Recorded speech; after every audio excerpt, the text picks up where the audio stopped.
ছোটবেলায় আমার বাবা মারা যায়, এরপর থেকে আমার সংসারে আমার মা আমাদেরকে বড় করে, ভাইরাই হচ্ছে আমার পড়াশোনার খরচ ছোট থেকেই চলাইছে। তো একসময় দেখা গেছে ছেলে যখন বড় হয় তখন কিন্তু অনেক ভাইরাই, ভাই না বাবাও কিন্তু বলবে যে তুমি বড় হইছো, এখন অনার্সে পড়ো, তুমি তোমার নিজের পড়াশোনার খরচ তুমি নিজে চালাও। সেম ভাবে ভাইরাও এই কথাটাই বলতো, তুই বড় হইছিস, এখন পড়াশোনার খরচ তুই নিজেরটা নিজে ক্যারি কর। তো ওই জায়গা থেকে চিন্তা করলাম তখন হচ্ছে এটা 2020 সালে যখন করোনা শুরু হয় ডিসেম্বরের দিকে, লাস্টের দিকে, তখন মোটামুটি পর্যায়ে আমি কিছু টিউশনিও করাইতাম। ওই সময় অনার্সে পড়া অবস্থায় কিছু টিউশনি করাইতাম। ওই টিউশনির টাকা দিয়ে দেখা গেছে যে আমার মোটামুটি একটা পড়াশোনার ব্যাকআপটা হয়ে যেত, পাশাপাশি হচ্ছে ভাইরা হচ্ছে যতটুকু দরকার ছিল ওনারা ওটা আমাকে দিত। এক পর্যায়ে যে কি হলো, এই টিউশনি গুলো টোটালি অফ হয়ে গেল করোনার জন্য। কি করব, যে টিউশনিও নাই, এখন হচ্ছে নিজের পড়াশোনার খরচটাও চলাতে অনেক হিমশিম খাইতে হইতেছে। যে অনার্সে পড়া অবস্থায় কিন্তু অনেক টিউশনির খরচ কিন্তু অনেক বেশি দরকার হয়। স্টাডি ফি, অ্যাডমিশন ফি আছে, মাসিক বেতন আছে। আমি ন্যাশনাল ইউনিভার্সিটিতে পড়তাম। আমার এই যে চাকরি দরকার,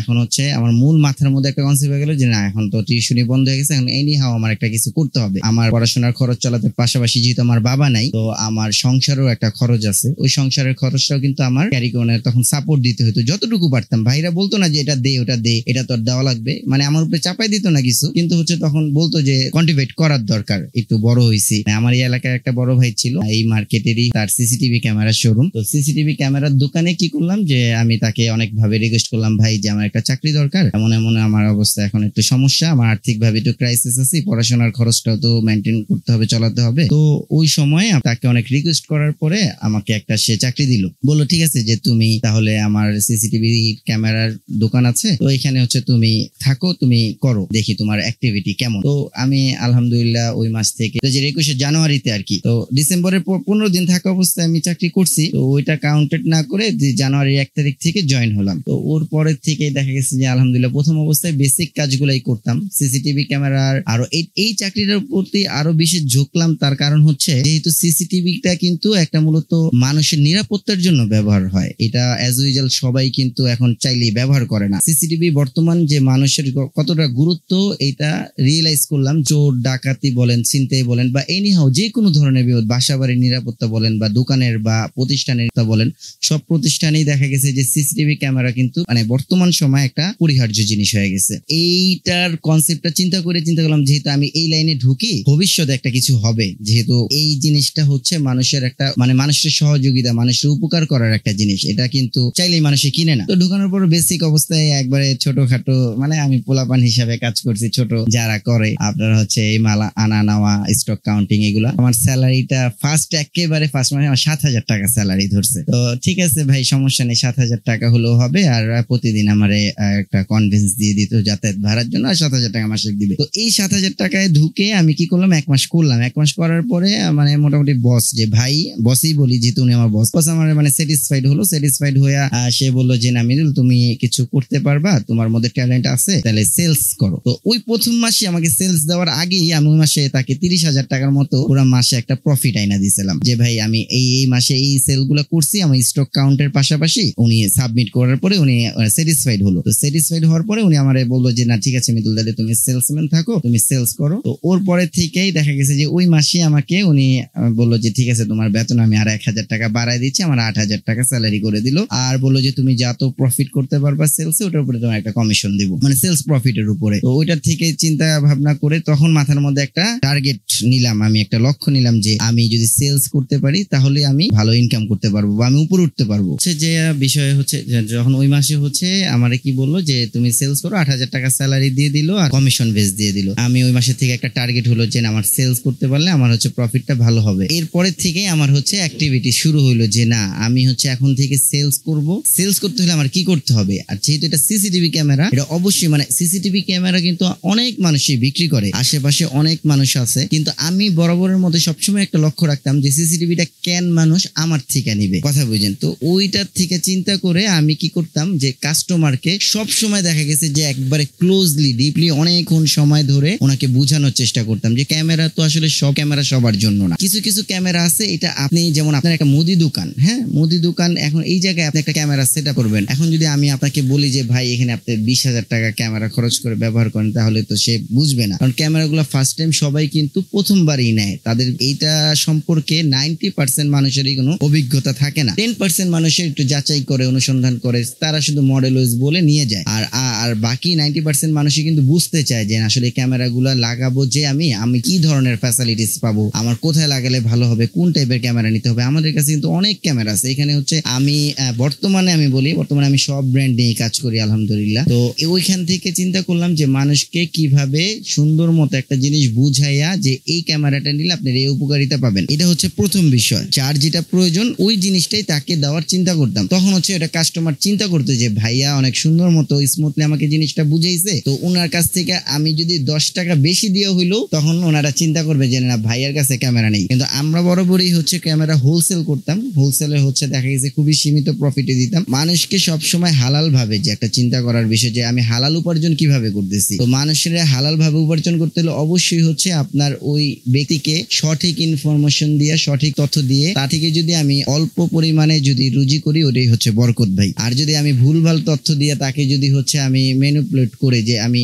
আপনাকে উল্টাপাল্টা বুঝ দিলাম, বুঝ দিয়ে হচ্ছে বেশি দামে বেশি জিনিস ধরাই দিলাম, আপনার যেটা প্রয়োজন না সেই জিনিসও যদি আমি আপনাকে ধরাই দিই তাহলে কিন্তু এটা ভাই হালাল হলো না। চিন্তা করি যে মানুষকে ঠকানো হলো, এটা প্রতারণা করা হলো ভাই তার সাথে। তো ওইখান থেকে আমি সবসময় মানুষকে এক্স্যাক্টলি যে জিনিসটা দরকার ওই জিনিসটাই আমি তাকে বুঝাইতাম যে ভাই আপনি এটা নেন, তো এটা নিলে আপনার জন্য আলহামদুলিল্লাহ। এই জিনিসটার ফলে আমার কি পিছনে দাঁড়ালো, মানে আমার লাভটা হইলো কি যে ওই কাস্টমারটা যখন নিয়ে যেত আমার কাছ থেকে, সে কিন্তু যে তার আশেপাশে আরো 5-10 জন যারা আছে বা যারা ক্যামেরা নিতে যাচ্ছে, এমনিতেই বেসিক্যালি দেখা গেছে একজন একটা ক্যামেরা সেটআপ লাগাইলে কিন্তু আপনার হচ্ছে আরো 10 জনে জিজ্ঞেস করে কি ভাই কেমন ক্যামেরা সেটআপ করছেন, সিসিটিভি লাগাইছেন, কেমন উপকার পাইতেছেন, কোথা থেকে নিছেন, এগুলা জিজ্ঞেস করে। আমার বিশ্বাস যদি করেন আমার হচ্ছে আমরা যে মার্কেটিং করি ওইগুলার কাস্টমারের থেকেও আমার হচ্ছে তখন বেশিরভাগ কাস্টমার থাকতো কি ওই যে একজন পারচেজ করছে তার মাধ্যমে আরো 10 জন 5 জন আসতো। তো ওই কাস্টমার গুলো বলতো যে কোথা থেকে, তখন উনি আমাকে রেফারেল করতো যে ভাই ওই ভাইয়ের থেকে অমুক প্রতিষ্ঠান থেকে নেন, উনি হচ্ছে আপনাকে খুব সুন্দর স্মুথলি জিনিসগুলা বুঝাই দিবে, যেটা দরকার ওইটাই আপনার লাগবে, আপনি নিতে পারবেন।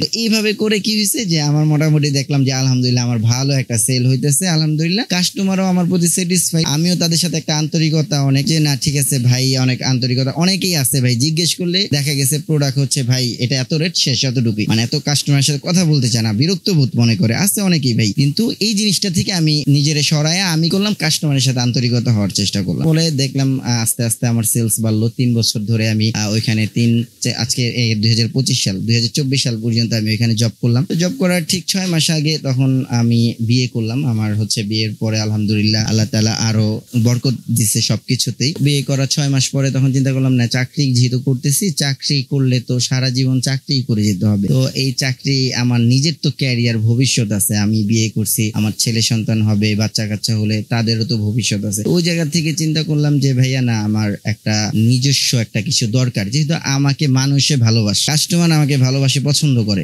ওইখান থেকে আমি নিজে যদি একটা কিছু করি আমি পারবো ইনশাল্লাহ। আমার এতটুকু কনফিডেন্স হইলো যে না, আমি যদি একা কিছু করি আমি ঠকবো না, মানে আমি ব্যর্থ হব না। তো ওইখান থেকে আপনার একটা চিন্তা করলাম, ডিসিশন নিলাম যে না আমি নিজে কিছু করি। তো এর আগে একবার ডিসিশন নিয়েছিলাম যে বিদেশ চলে যাওয়ার। এখন বর্তমান জেনারেশনের ম্যাক্সিমাম ছেলেরাই চায় যে বাংলাদেশে কিছু করার থেকে বিদেশে চলে যায়, বিদেশে গেলে হয়তো বা নিজের ক্যারিয়ার সেটেল করা যাবে। তো আসলে কথাটা একেবারে মিথ্যা, বিষয়টা এরকম না। কথা অনেকের ক্ষেত্রে বিদেশে গেলে অনেকে প্রতিষ্ঠিত হয়েছে, ভালো আছেন, আবার অনেকের ক্ষেত্রে সে দেশে থেকে লাখ ফেভার করে। রাইট, আমি বলবো আমিও গেছি, আমার কাজিনরা আছে, আত্মীয় স্বজন আছে, তাদেরকে বললাম যে ভাই আমি বিদেশ যেতে চাই, আপনারা আমাকে কোনোভাবে হেল্প করে নিয়ে যান। এখন ভাই বেসিক্যালি সবার বাসার একই এই জিনিসগুলো রিজন, আত্মীয় স্বজনরা ওরকম ভাবে বলে ঠিক আছে দেখতেছি, এরকম করতে করতে আর বিদেশ যাওয়া হয় না। তখন কি বললাম না, বিদেশ যেহেতু যেতে পারবো না, আর বিদেশ যেতে হলে এককালীন আমার অনেকগুলো টাকা লাগবে। আমি একটা ভালো একটা কান্ট্রিতে গেলে না হলেও 10 লাখ টাকা মিনিমাম খরচ করে যেতে হবে, 10 থেকে 15 লাখ টাকা। তো আমি চিন্তা করলাম যে না, তাইলে 10-15 লাখ টাকা যদি আমি খরচ করি তো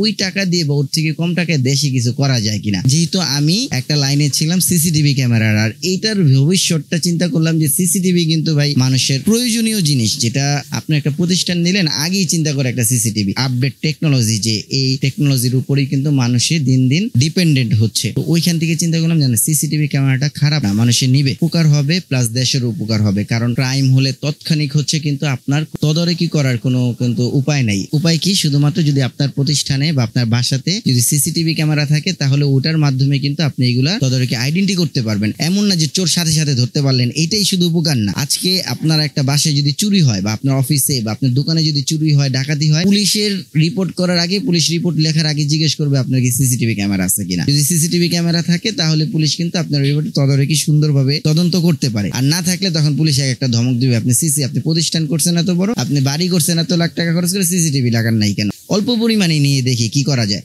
তো ওইটা থেকে চিন্তা করে বিয়ের 6 মাস পর থেকে আমি ওই আগে যে বস মানে আমার ভাই, ওনাকে বললাম যে ভাই আমি আপনার এখন চাকরি করতে চাচ্ছি না, আমি নিজে একটা কিছু করতে চাচ্ছি। তো উনি বললো ঠিক আছে, তাহলে তুমি যদি নিজে কিছু করতে চাও করো, এটা তোমার ব্যক্তিগত, এখানে আমার তো আর কিছু